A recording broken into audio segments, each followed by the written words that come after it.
Prince of Persia. Man, I'm not gonna lie, I was pretty pumped for this game. Early hands-on impressions looked really positive, the combat looked like a ton of fun, and in the end, in a lot of ways, it met my expectations. But I did run into some issues that I want to talk about and show later on in the video.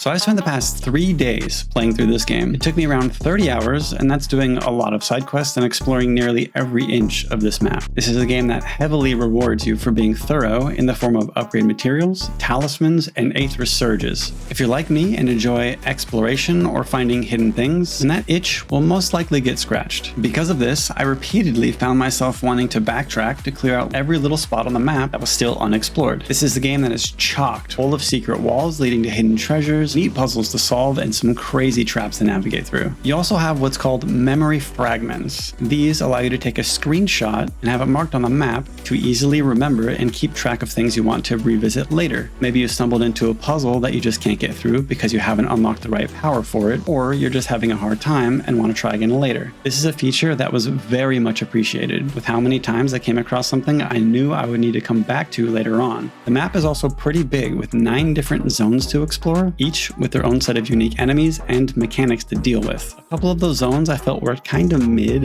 aesthetically, but still fit the theme of the game well. I had the most fun with the darker, more gritty areas. That type of aesthetic just appeals to me more, but to each their own, right? The world design I felt was pretty good. There was enough optional sections to satisfy my exploration itch, and the main progression path was well done and for the most part made sense. I was playing through in exploration mode for most of the game, so I didn't have map markers to show me where to go next. Instead, I had to read the quests to figure it out, and I really enjoyed that as an option more than I thought I would. At one point, I did get a little confused as to where to go next. Fortunately, you can toggle the guided mode on and off through the menu at any time. I was also playing through on hero difficulty, so the enemy damage and environmental damage was juiced significantly, leading me to struggle a little bit through a couple of sections. And I remember at one point thinking, man, I wish I could change the difficulty on the fly. But in the end, I'm glad it wasn't an option, or it would have diminished the sense of accomplishment you get from overcoming a difficult challenge. What I found a little strange was I ended up struggling the most early on. Pretty much everything would kill me in 2 hits, and you only have 1 potion starting off. The farther I got into the game, the easier it got. Even though some of the enemies late game would take like 4 bars of health in a single hit, you have more tools to deal with the problem and enough amulet options to tailor your character for each zone or boss encounter. Speaking of tailoring your character, let's talk about arguably the best part of the game, the combat.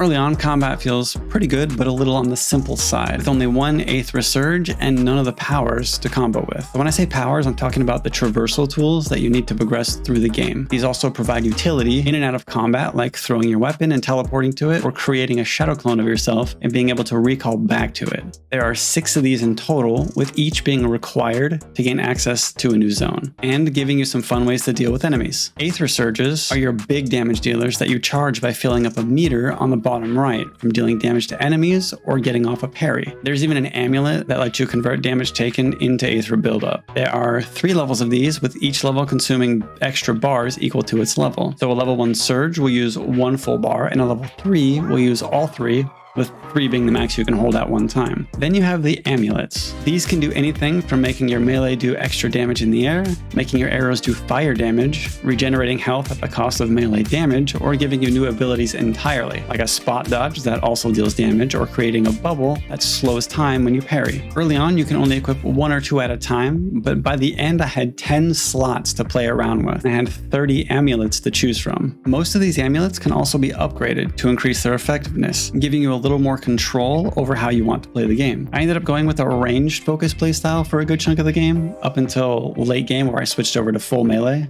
I remember at some point thinking that combat here feels very similar to something like Super Smash Bros, but with a lot more mobility. If you're a Super Smash Bros god, you're going to have a good time here and feel right at home. You have the ability to launch your enemies into the air and continue to juggle them for as long as you're able to continue your combo chains. You can also mix in your ranged attacks and powers for some extremely satisfying combat. The boss fights are another area where I think the game does a pretty decent job. The second to last boss was easily my favorite, but a few others stood out as well. Now this is where I have to bring up some of the issues I had when it came to one of the late game bosses, so if you don't want a spoiler, look away or skip ahead a little bit with the timestamp.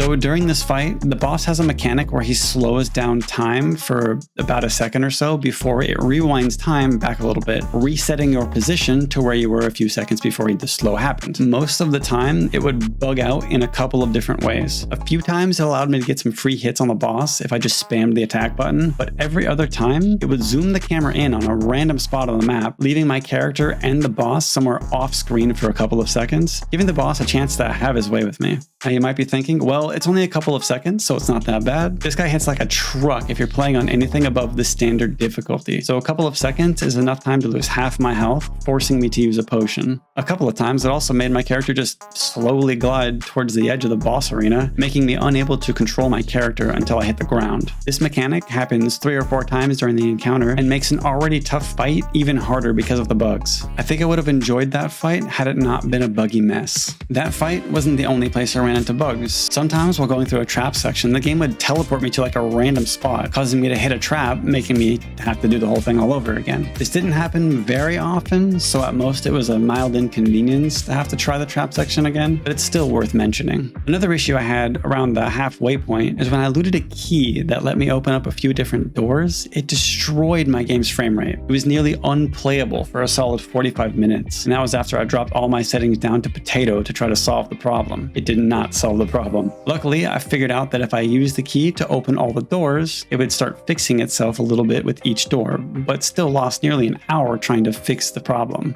The rest of the game felt really polished, and I enjoyed most of my 30 hours spent. Quick note about the story, I thought it was pretty meh. I was talking to someone else who played through the game, and they also had a very similar feeling towards it. So if you're hoping for an immersive or interesting story, you're gonna be a little disappointed. The last thing I want to mention is the price. This is a $60 game, and there are a lot of options in that price range that I think are significantly better value. Remember, Elden Ring and Baldur's Gate 3 Game of the Year games are $60 games. Sure, I think this Prince of Persia game is good, but I don't think it's $60 good, more like $40. Fortunately, you can just sign up for the Ubisoft's $18 a month plan, play through the game, then immediately cancel your subscription. That's what I did, and that's what I would recommend until they drop the price. So, long story short, I think it's a good game. I had a lot of fun with it, but I didn't have $60 worth of fun.